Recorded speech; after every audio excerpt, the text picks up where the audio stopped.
Olá pessoal, estamos iniciando mais um podcast Vozes da Inclusão e hoje estamos aqui com o Thiago. Ele tem deficiência visual e veio compartilhar algumas histórias com a gente. Vai ser um bate-papo bem legal. Nós, como eu disse em podcasts anteriores, estamos iniciando, né, essa rodada de entrevistas com pessoas com deficiência visual e eu estou achando muito massa esse bate-papo que a gente está tendo. Está sendo super incrível e muito interessante também para que a gente possa tirar muitas dúvidas e compartilhar várias informações, né? Desmistificar algumas coisas também. E, Thiago, é um prazer tê-lo aqui conosco. Tudo bem? Obrigado, Luiz. É uma satisfação estar aqui com vocês, poder falar um pouquinho. Esperamos que eu tenho certeza que vai ser um bate-papo bem bacana. E muito grato mesmo por estar aqui. Falar um pouquinho da trajetória enquanto pessoa com deficiência também. Então se apresenta pra gente, fala as suas... O que a gente pode compartilhar hoje? Vamos falar sobre, né, sua carreira, se apresenta pra gente. Bom, meu nome é Thiago, tenho 33 anos. Sou natural de Alta Floresta, interior do Mato Grosso, e estou em Cuiabá desde 2006. Fiquei pessoa com deficiência no ano de 2001. Fui cometido com miopia, catarata e glaucoma. Fiz 3 cirurgias, porém não consegui recuperar a visão. E no ano de 2006 vim aqui morar em Cuiabá para que eu também pudesse ter o acesso ao mercado de trabalho, escola, enfim, para que eu também pudesse ser de fato incluso. E atualmente eu sou graduado em pedagogia, tenho pós em psicoclínica, psicopedagogia clínica, e também sou atleta. Nossa, e quais são os esportes que você pratica? Atualmente, o esporte que eu pratico para competição é o goalball. Ele não é tão conhecido, porém, hoje o Brasil ele é ranking a nível mundial, assim. E enquanto lazer, para qualidade de vida, eu também faço o ciclismo, que é a bike dupla, a Tandem. Ah, sim, a gente vai falar sobre isso também. É um projeto muito importante aqui, está sendo super bem, muito elogiado em Cuiabá também, né? E, né, no estado, que é o Pedal Além da Visão, né? Sim. A gente, nossa, eu participo e adoro, é maravilhoso. Olha, já tivemos eventos, já tivemos muitas coisas, vamos comentar sobre isso também. Sim. Então, você perdeu a sua visão com quantos anos? Eu perdi aos 11. E nesse período, quando eu perdi a visão, aos 11 anos, igual eu disse, morava no interior de Mato Grosso. E nesse período de 2001, então nós não tínhamos acesso à internet. Na verdade, para quem tinha era muito restrito. Então, eu e minha família morávamos na zona rural. E nesse período eu achava que só tinha eu enquanto pessoa com deficiência.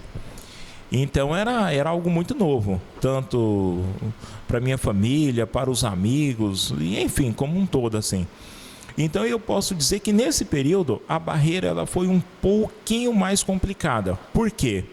Porque quando você não conhece, você não tem esse acesso, como ajudar na verdade, ou como procurar meios, então você acaba entrando num processo com mais de exclusão mesmo, na verdade. Então, quem realmente vai estar perto de você vai ter que ficar, e nesse caso, geralmente é a família.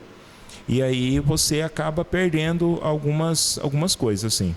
Enquanto criança, porque aos 11 anos é difícil você entender, saber o que é uma cegueira, então acaba se tornando um pouco mais complicado, assim. Tem uma perda um pouco De autonomia, né? Bastante, A porque, gente, né? porque nesse período, igual eu disse, eu tinha uma vida igual a todas as outras crianças, corria, brincava, e aí quando você se depara, então a sua rotina ela muda algumas coisas. Já é até engraçado, porque antigamente as pessoas achavam que cegueira ela era meio que contagiava, assim, sabe? Então, assim, alguns amigos afastaram, outros ficaram mais próximos. Mas com tudo isso, hoje eu posso dizer que realmente esteve por perto quem tinha que estar e acabou fortalecendo algumas amizades, enfim, Sim. acabou sendo mais assim, que hoje eu consigo perceber que eu pude ter essa nova experiência também, e isso fortaleceu para que eu pudesse encarar as dificuldades ali no momento. Aí você vem para Cuiabá com quantos anos? Aos 16. E o engraçado, que eu costumo dizer que a minha chegada em Cuiabá, ela nesse período, quando eu tive, quando eu fiz cirurgia no ano de 2001, e mesmo assim eu retornei para Alta Floresta. E aí no ano de 2005, lá, uma escolinha lá da zona rural, a Luísa de Azevedo, lembro até hoje. Era um dia, chegou escutei, né? Porque a gente costuma dizer assim que a pessoa com deficiência visual tem um ouvido extraordinário. Não, isso é um mito. Você acaba escutando mais, só que você, por não ter a visão, você acaba centralizando mais esse sentido. Você presta mais atenção no que você está ouvindo. Isso, exatamente. E aí, escutei uma moto vindo, e aí eu falei para a mãe assim, ó, tá vindo uma moto. E o mais engraçado que era a coordenadora da escola que eu estudava enquanto eu enxergava. E ela disse bem assim: olha, nós viemos aqui porque gostaria que o Thiago voltasse para a escola de novo. E eu falei: de forma nenhuma, eu não vou. E aí falou: não, vai ser bom. E minha mãe incentivou bastante. Eu lembro até hoje, é o dia 18 de fevereiro de 2005, numa sexta-feira. Olha, ainda estou bom de memória, hein? Nossa. E aí eu fui pela primeira vez. E aquilo foi assim, eu fui sentindo todos os medos possíveis. Era uma sensação de medo, vergonha, por não saber como que eu seria recepcionado na escola. E minha irmã era pequena, ela já tinha começado a estudar, já tinha um ano e pouco, já estava um ano e pouquinho que ela estava estudando lá.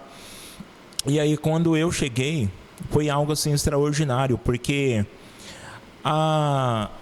quando eu tive a recepção dentro da sala de aula, obviamente eu não era alfabetizado em braille, mas a escola ela fez todo o possível para que eu pudesse ter a melhor recepção possível.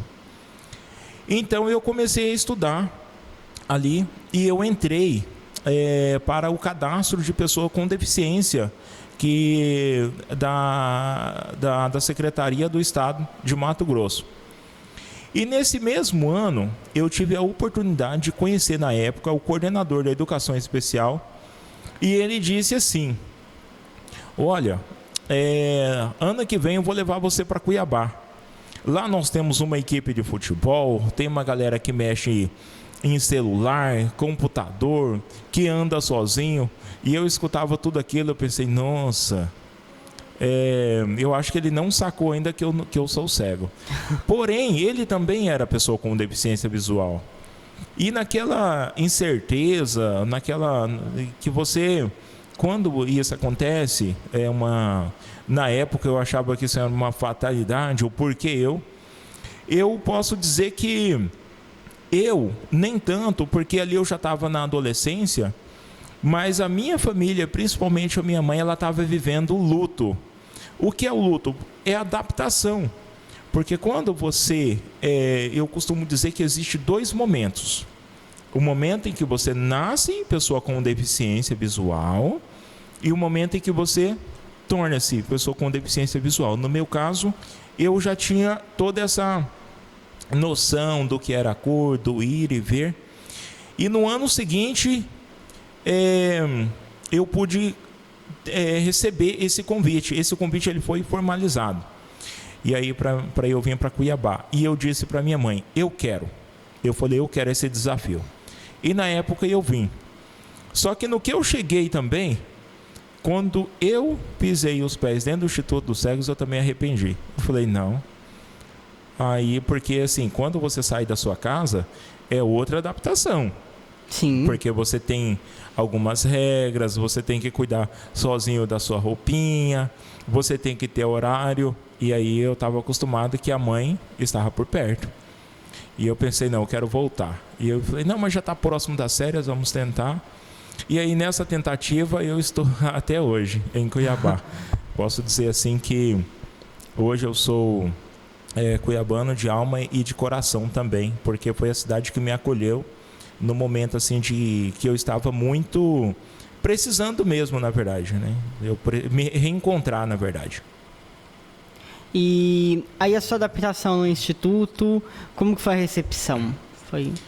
A recepção ela foi boa. Quando eu cheguei assim, e aí eu lembro a galera todas com as suas atividades, indo para a escola, indo para a faculdade, fazendo aula de braille dentro do instituto, fazendo aula de informática, orientação em mobilidade, que era para poder andar sozinho na rua, e falaram assim para mim, agora você vai ter que, vamos aqui, isso aqui de segunda a sexta você vai fazer isso daqui. Foi passando os dias que eu tinha para fazer. Até aí tudo bem. Eu conheci o braille, conheci a informática, conheci a galera que estava jogando futebol lá na quadra do Instituto dos Cegos. E no dia que falaram assim para mim, hoje nós vamos fazer aula de orientação e mobilidade.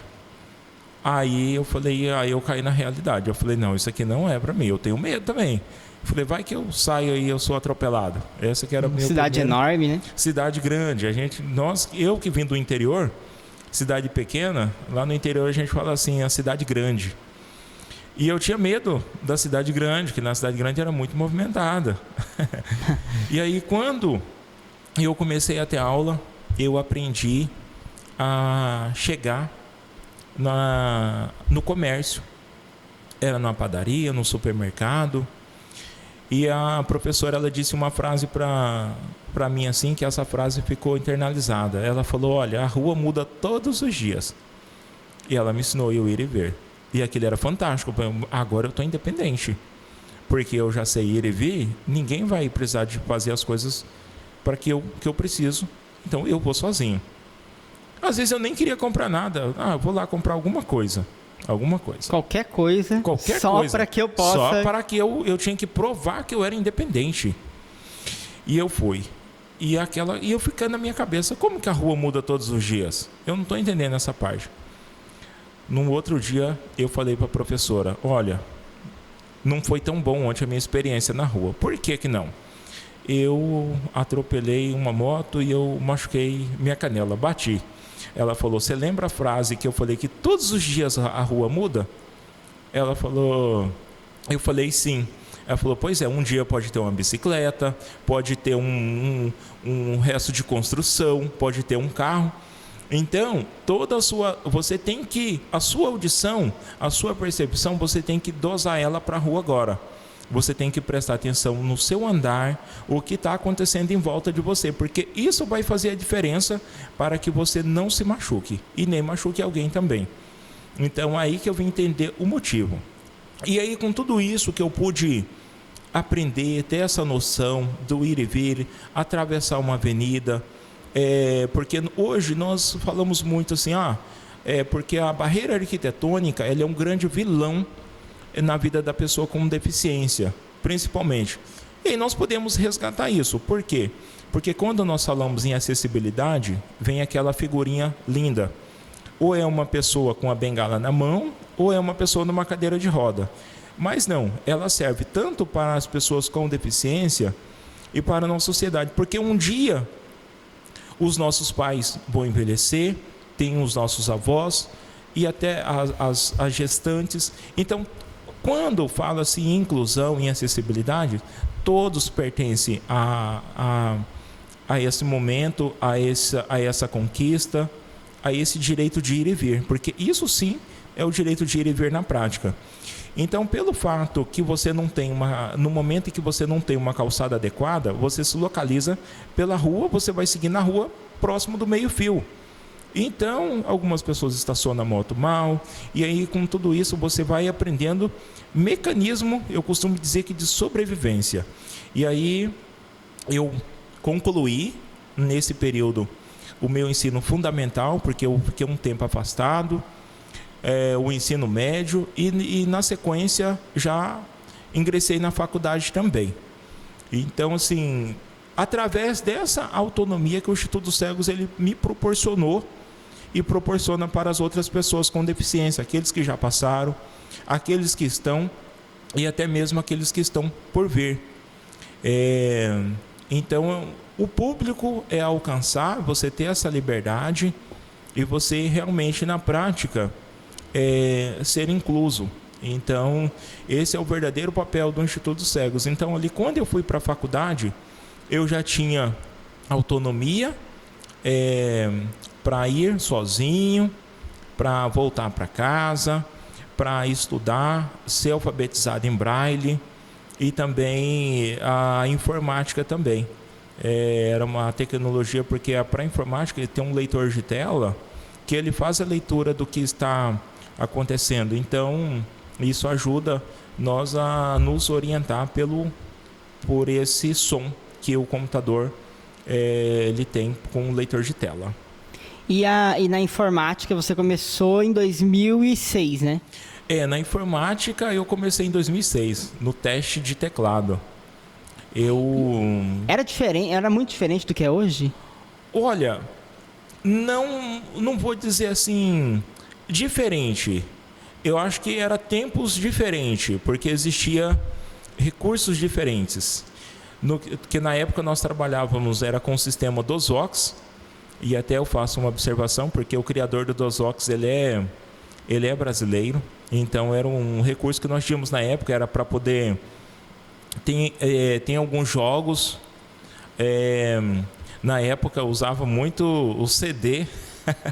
Tinha um CD, nós usávamos para fazer gravação em CD, para copiar essas músicas, até mesmo para fazer gravações de som. Então, ele foi desenvolvido com algumas tecnologias específicas para as pessoas com deficiência visual. Enquanto o leitor mais amplo, que você poderia navegar na internet, usar as redes sociais da época, que lá em 2006, 7, 2008, por aí, nesse período, usava-se muito o Orkut. Não é da sua época, Luiz? Eu quando eu era criança, eu lembro de ouvir pessoas falando. Sim. Nunca usei. E o saudoso MSN nós não tínhamos ainda o acesso ao Facebook, ao Instagram, que hoje é do momento, assim, o WhatsApp nada. Então era só mesmo, era o sistema ainda. Eu já cheguei na época do Windows XP, mas alguns colegas na época do Windows Vista, ainda o Windows 95, já é um pouco mais antigo, mas eu já peguei esse caminhar do Windows, assim. A informática, ela é fundamental da nossa vida, né? A gente faz tanta coisa. Hoje a gente consegue mexer com edições já Sim. A gente consegue fazer.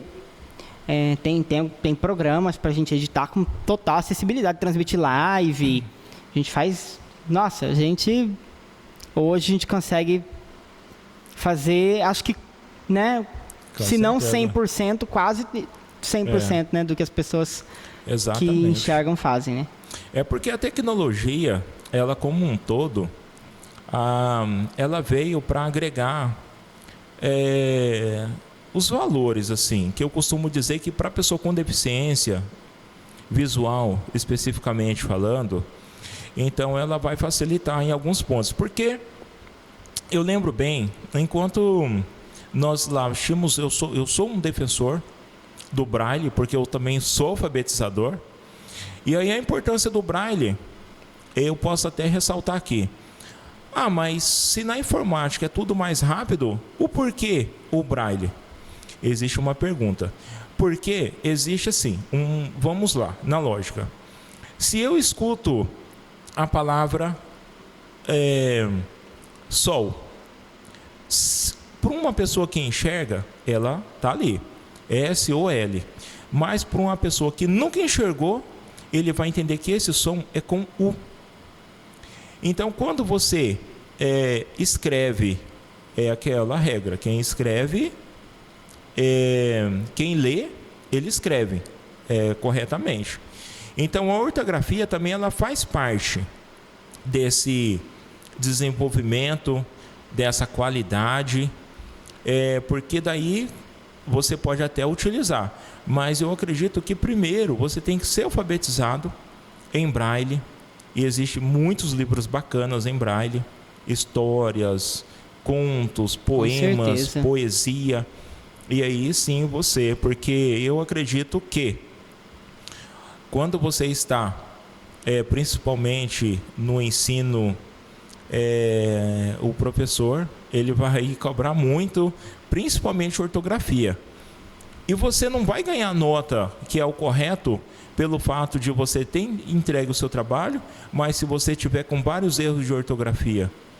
Então, assim, você tem que saber a regra para que você também consiga fazer o bom uso da ferramenta também, do que a tecnologia proporciona também.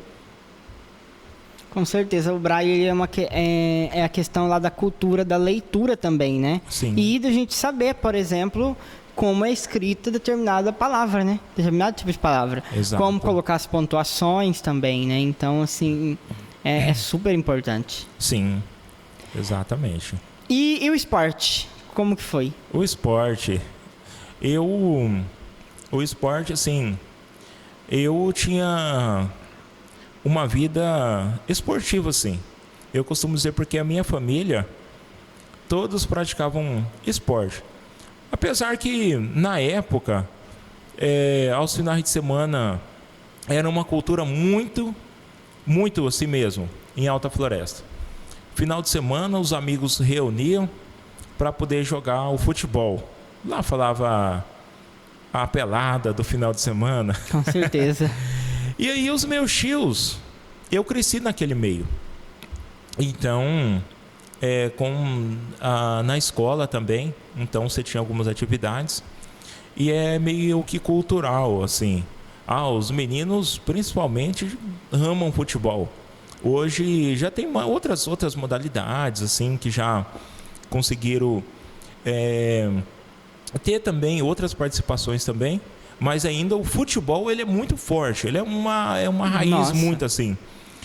E dentro do esporte, nós conseguimos perceber que ele tem uma característica de tirar qualquer pessoa que está lá na periferia e de repente ele está num time.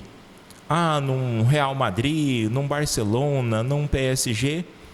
Então todas as crianças da minha época, eles tinham esse sonho. Olha, porque eu lembro bem, quando eu enxergava, via o Ronaldinho Gaúcho jogando, Ronaldo Fenômeno. Então a gente pensava, eu quero fazer igual, eu quero ser igual. E aí era um sonho, porque era uma oportunidade que poderia mudar a sua vida literalmente. Então você pensava, não, eu quero fazer isso. Então você olhava, você assistia na televisão e falava, eu quero fazer igual.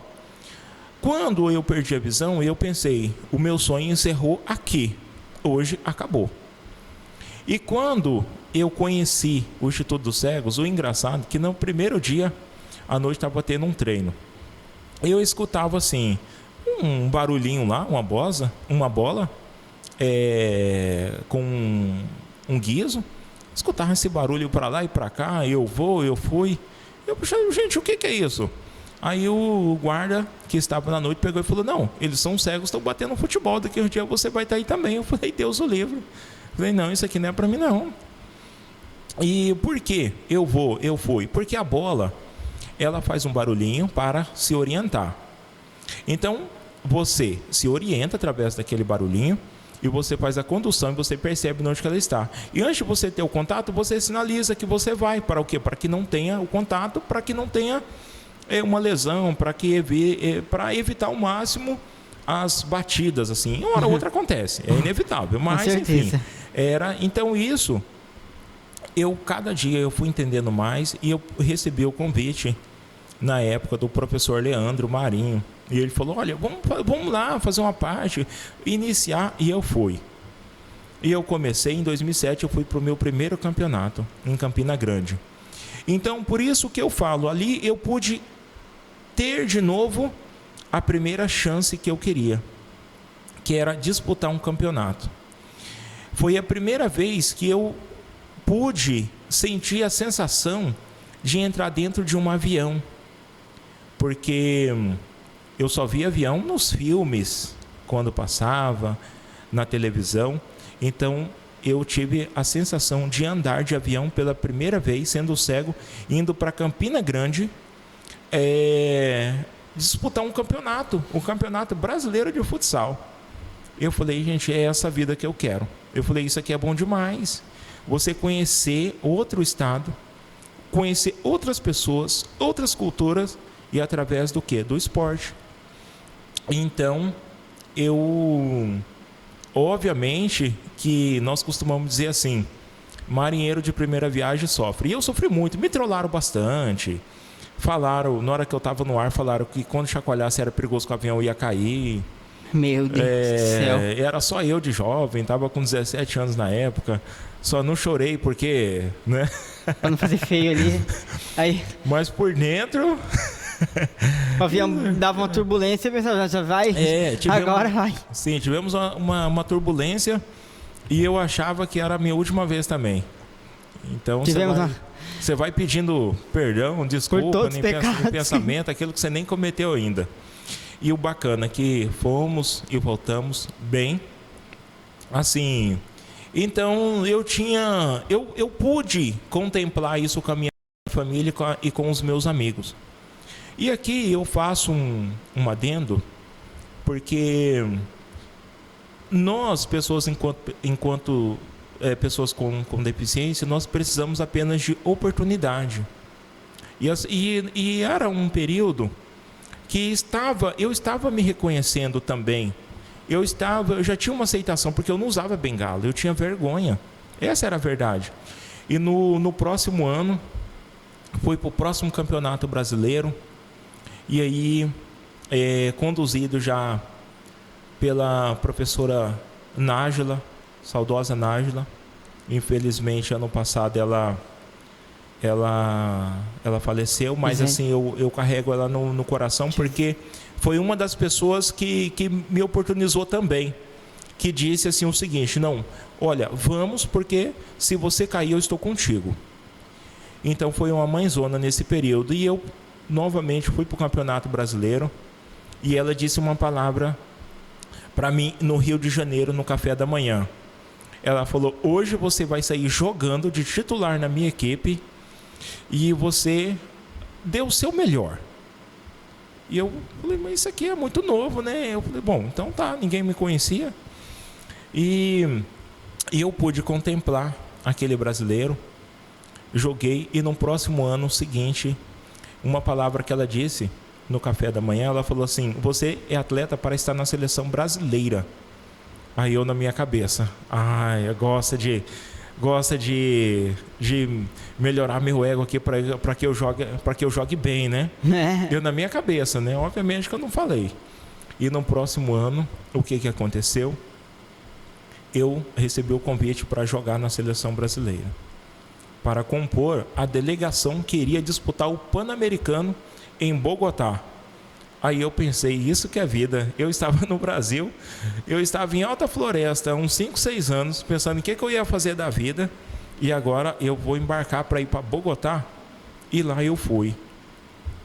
Era muito novo, outro país, outra cultura, então, obviamente que eu não entendia nada lá, passei o maior apuro, porque eu não entendia nada do espanhol. Só quando o tradutor estava por perto. Senti muita altitude também. E aí, infelizmente, só perdemos para a Argentina na final de 5-4. Mas foi uma semana, 10 dias aproximadamente, que eu fiquei lá. E eu pude contemplar e trazer. Então, eu pude carregar eu pude viver o sonho de um jovem novamente, de que é você representar o país. Porque tem um peso diferente. Você saber que você está representando uma nação. Então foi algo assim que eu desejo para todas as pessoas. Viver essas sensações boas, assim, sabe? Hoje eu aprendi que nós temos que desejar coisas boas para nós. Porque quando você deseja as coisas boas e você pensa, vai dar tudo certo. Se não saiu da forma que você quer, independente daquilo, da sua fé ou daquilo que você crê, mas ele tem um significado. E eu pude ser contemplado com essa convocação e pude viver essa experiência. Em 2010 eu fui pré-convocado novamente para a seleção. Infelizmente, na época, eu fui cortado do Mundial, que seria em Londres. Aí era um sonho também. Porque só que eu fui cortado. Na época eu era muito jovem, não tinha esse entendimento que eu tenho hoje. A seleção na época também não tinha essas condições assim de você poder preparar os jovens. Hoje em dia a seleção tem tudo, tem psicólogo, fisioterapeuta, nutricionista, é toda uma equipe, é uma assessoria que cuida de você, da sua carreira. No período, nós costumávamos assim dizer que você saiu o atleta do terrão e ia para a cidade grande e lá ia ver o que dá. Então você não tinha meio termo, ou você era bom ou você era ruim nesse período. Então no período eu fui cortado e no ano seguinte eu retornei novamente, recebi o convite para a fase. Obviamente que nesse período eu já estava na faculdade, já passei no concurso também. Eu sou professor, na época eu passei no concurso da Secretaria de Estado, e eu continuei praticando a atividade física, continuei disputando campeonatos de alto rendimento. Só que daí, quando você tem os compromissos, eu não vivia apenas para o esporte ou do esporte, sendo que financeiramente eu tive uma recompensa também. Só que daí acabou juntando outras coisas e enfim, hoje eu ainda estou disputando campeonatos. Hoje eu estou indo para, eu creio que o meu 11º regional. Eu estou indo para o meu 8º, 9º brasileiro, que eu estou disputando. Então, assim, eu posso dizer que é algo surreal, assim. Então, hoje eu divido as minhas tarefas assim. Eu sou professor, eu trabalho os 2 períodos, sou professor da SEDUC e também da Secretaria Municipal de Educação. E no final da tarde e à noite eu treino. Nós treinamos em média de 3 a 4 horas por dia.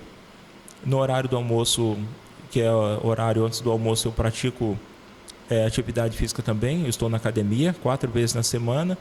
Então hoje eu me dedico a minha vida entre o trabalho, o esporte e assim, sou muito realizado por isso, porque eu posso dizer assim que foi através do esporte que eu pude contemplar muitas maravilhas, viajar, fazer amigos no Brasil, fora do Brasil. Então é algo assim que hoje, se você me perguntar de 0 a 10 qual que é o grau de satisfação, eu ia pedir, não, acrescenta mais 10, porque o esporte todo dia ele traz uma proporção de coisas boas. O porquê? Quando você está disputando um campeonato, existe 2 momentos. Você pode ganhar ou perder. Então você aprende que a vitória você pode ganhar hoje, mas para você continuar vencendo, você tem que treinar o dobro ou o triplo do que você treinou ontem, porque o seu adversário é você mesmo. Porque se você não se preparar, você pode ter certeza que a outra equipe ela está se preparando para ela ganhar de você. Então, no esporte, você tem que se preparar ao máximo. Então, eu posso dizer assim que é o extremo. E isso possibilita você a ter uma qualidade de vida também, além de você disputar vários campeonatos. E a vida social, festas, como que foi? Porque você chegou, aí você aprendeu a andar sozinho, os amigos também. Como que foi? Porque você era jovem para frequentar Sim. festas, assim. Você teve convite, você se aventurou bastante, como que foi? Ah, com certeza.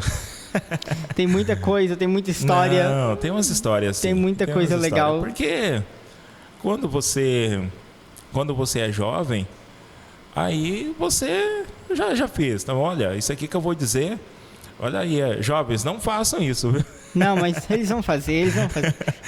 Mas assim, já teve vez também de eu sair de treino e ir pra noite, assim, sabe? Com os amigos. E de chegar 4, 5 horas da manhã e ter treino às 7. Então, você sabe que isso não é o ideal. Não é o ideal. Não é o ideal. Não é o ideal e não é o que pode ser. Não pode acontecer. Só que na nossa época, as redes sociais não tinha assim, sabe? Que hoje você dá um clique e você... Pronto. A pessoa tá lá, né? Ah, deixa eu marcar você aqui no meu story, na minha publicação aqui. As coisas já... Pronto. Agora... Já foi, a casa caiu. Acabou. Então, nesse período... Nós podemos dizer assim que saí, sim. Não foi certo enquanto atleta? Não. Mas digamos que faltou alguma coisinha ou outra. Faltou um puxãozinho de orelha a mais. Enquanto recebi um puxãozinho, fazia de conta que não estava ouvindo. Era aquela questão, tá muito jovem. Você acha que você quer aproveitar tudo. Todas as festinhas, e aí surge bastante aniversários para você ir, então você quer ir em todos. Então eu fui mesmo, assim, já fui em vários, assim. Mas hoje eu já tenho 33, então eu sei que se hoje eu não me cuidar mais, eu sei que vai ter um dos meninos do nosso time que tem 17, 20, 22, 25 anos que... ele vai sobrar ali, então eu tenho que estar bem também. Então hoje, eu com 33 anos, eu penso, não, hoje eu quero ter uma noite melhor de sono, eu já quero ter uma alimentação melhor, eu quero treinar melhor, treinar diferente, porque a geração nova está chegando aí, e isso é muito bom, porque acaba tirando você da zona de conforto também, porque não é porque você mantém um status que você está jogando bem há 5, 6 anos que ninguém vai chegar e vai tirar esse mérito seu. E isso não é ruim, isso é bom, porque acaba fazendo você evoluir também, e não só na área esportiva. Isso é no profissional. Então eu costumo dizer que para o esporte, a idade, ele faz você refletir muito também. Com certeza. A gente vai adquirindo maturidade, né? Sim. E histórias de rua, já ficou perdido? Muita, nossa, muito. Cuiabá não é tão difícil de acontecer isso. Não, eu já fiquei. Teve uma vez que eu me perdi. Eu não lembro ao certo, mas eu creio que eu estava indo em uma loja. E eu me perdi. Eu não sei, de repente eu me perdi o time assim. E eu vou pra lá e vou pra cá e eu não queria pedir ajuda, né? Não, eu tenho que achar isso daqui. E vou de novo e passo uma avenida, passa outra. E eu escutei um pisado. Eu falei, é agora. Tava distraído, perdeu, escutou passo, vou pedir ajuda. Aí eu falei, boa tarde. Aí a pessoa respondeu boa tarde. Eu falei, você pode me ajudar? Ela falou, você vai me desculpar, mas hoje eu não tenho nada. Não, aí eu falei, não é essa ajuda que eu quero. A ajuda que eu quero é que eu estou perdido. Onde que eu preciso ir em tal loja, assim. Ah, tá, não, é fácil. Aí a pessoa mostrou com a mão, você vai pra lá. Ai, meu Deus, só complica as coisas. Aí eu falei, não, mas me mostra aqui, indica aqui na minha mão aqui. E aí, enfim, depois, passado um bom tempo, eu consegui me localizar. Então, eu costumo dizer, né, que não é o que eu estava precisando, é como eu falei, na verdade, né? Então, a pessoa tinha aquela raiz, né? Se tem uma pessoa com deficiência, se pediu ajuda na rua, já é dinheiro. Não, mas eu falei, eu tenho que trollar ele também. Isso passou. Depois de uns 15 dias, novamente, ele chamou que eu fosse almoçar com ele. Eu falei, já vem esse chato de novo. Aí eu já estava mais preparado, né? Pode esperar, né? Nós almoçamos, eu já esperava que ele ia fazer essa sacanagem no começo, na chegada. Almoçou tranquilo, eu falei, ele não vai fazer nada. Acho que sem vergonha hoje ele está mais tranquilo. De repente ele falou, nossa, Thiago, que morena, hein? Aí eu falava assim, que penas que só eu que posso ver. Aí eu falei para ele, você gostou? Ele falou, claro, só eu que posso ver. Eu falei, então corra atrás. a gente tem essas brincadeiras internas. Se você gostou, então... corre atrás do seu objetivo. Então que corra atrás dos seus sonhos, dos seus objetivos. Então, assim, hoje em dia, eu sei que tem muitas coisas que nós não podemos falar, porque... Mas assim, só para deixar registrado que eu sou pessoa com deficiência visual e ele é pessoa com deficiência física, porém é uma pessoa também que brinca bastante, não tem nenhum problema de dizer isso, né? Então é mais uma... A gente tem muita brincadeira interna assim, entre a gente... E essas brincadeiras internas sempre vão acontecer, né? E então hoje em dia, as pessoas elas estão muito retraídas em falar assim, olha, a pessoa ele é cega. Tem um problema de eu falar, ele é cega? Não é de uma forma pejorativa, não tem problema, ao contrário. É muito saudável, desde que a pessoa ela esteja com boas intenções. E no meu dia a dia, mais um relato aqui também. Uma vez eu estava na fila da lotérica com uma amiga minha, eu ia pagar uma conta lá. De repente a mulher pegou e falou assim, olha, você tem que sair da fila, porque aqui é para pessoa com deficiência de pessoa de idade. Olha só, esses jovens de hoje em dia, como é que são folgados. Aí a minha colega pegou e falou assim, mas ele é deficiente visual. Como que pode que ele ser deficiente visual? Tá tão bem vestido e bonito. Então quer dizer, eu teria que desandar todo esculhambado e ser feio, né? Ainda teria que ser feio, mal arrumado, ainda pedir esmola. Aí a minha colega, não, ele não enxerga. Eu sei que ela ficou tão sem graça, eu falei, não, eu faço questão de que você... que eu sei da minha vaga, eu vou depois, não tem nenhum problema, eu estou até com tempo de folga. Depois de eu ter ganhado o dia, de ter falado que eu era bonito e estava bem vestido, não, Você deu a vaga, tranquilamente. Então, ela ali, eu sei que a minha colega ficou muito constrangida e eu querendo rir, mas assim, tinha que manter uma tranquilidade para poder contornar a situação. A senhora ficou mais constrangida ainda, então, mas depois ficou tudo bem, ficou tudo tranquilo, não houve chateação, constrangimento, nada. Então, o que eu costumo dizer, no nosso dia a dia, nós temos que ter esse olhar também, porque assim, você lidar com pessoas é uma dinâmica muito, e você ser pessoa com deficiência visual... Então, muitas vezes falta ainda essa questão do conhecimento. Geralmente as pessoas elas vão falar um pouco mais alto com você, achando que você é meio surdo. Geralmente a pessoa vai gritar. Vai gritar, vai falar um pouquinho mais alto. Muitas vezes vai infantilizar, né? Então, assim, no dia a dia, o que eu costumo dizer, eu até gostaria muito de parabenizar essa entrevista, esse podcast, porque quando nós temos a oportunidade de falarmos, quando nós tem a oportunidade assim, que as pessoas nos escutam e que as pessoas elas vêm perguntar sobre você, sobre a sua deficiência, porque ela se interessa sobre a sua vida, ela quer que você faça parte do convívio dela. Então, quando você passa a conhecer, quando você passa a conviver, você acaba levando na brincadeira também. Então, vários amigos meus que enxergam, nós vamos na casa, nós brincamos, enquanto as pessoas com deficiência visual também já faz piada. Então, é muito saudável, é muito tranquilo, né? Então, eu até estava conversando com uma amiga minha, aí ela estava me dizendo que ela estava em um certo ambiente que dizia assim, nossa, poxa, que pena, hein? Tão bonita e cega. Meu Deus do céu. Então, na hora ela ficou assim, ela estava recém perdida a visão. Então, para ela foi um choque. E eu pude dizer para ela, contemplou, olha, leva isso na boa, você vai ter histórias para contar. E o pior é que o pessoal fala alto, pensando que a gente às vezes não vai ouvir, né? Porque eles associam.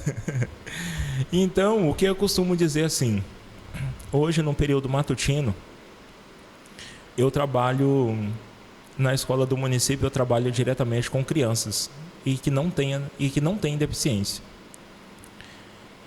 E a simplicidade da criança, ela traz uma leveza.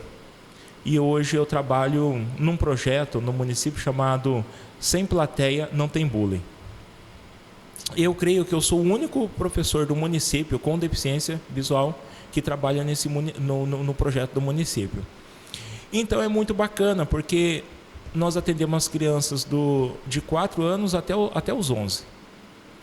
E é uma leveza tão grande, porque eles chegam, ele toca em você e ele pergunta, tio, você não enxerga? Não, eu não enxergo. Aí, como é não enxergar? Você imagina que você está dormindo assim, no sentido para poder entender, porque você tem que explicar. Fecha os olhinhos, você entende. Então o tio, eu falei assim, então nós temos que fazer o silêncio para nós abrirmos a aula. E é super saudável. Então, eu acredito e defendo muito que nós não temos uma sociedade tão preconceituosa da mesma forma que a estatística ela prega por aí por fora.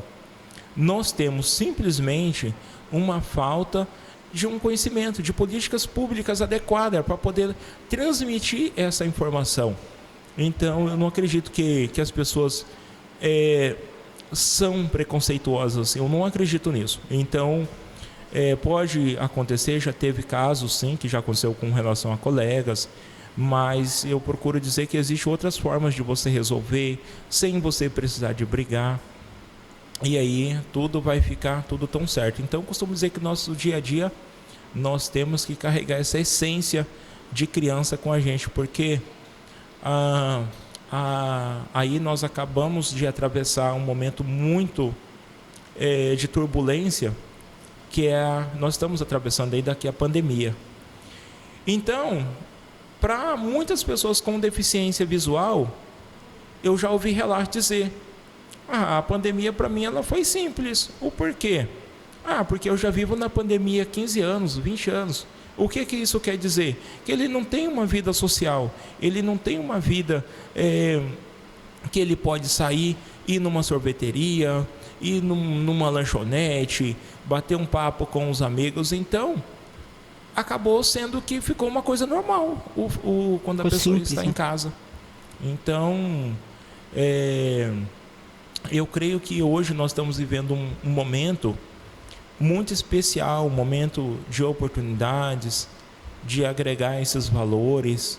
E o Instituto dos Cegos ele trabalha para que essas oportunidades, para que as pessoas com deficiência visual ele consiga ingressar, seja na sua vida acadêmica, seja para que você tenha essa liberdade, essa escolha de ir e vir.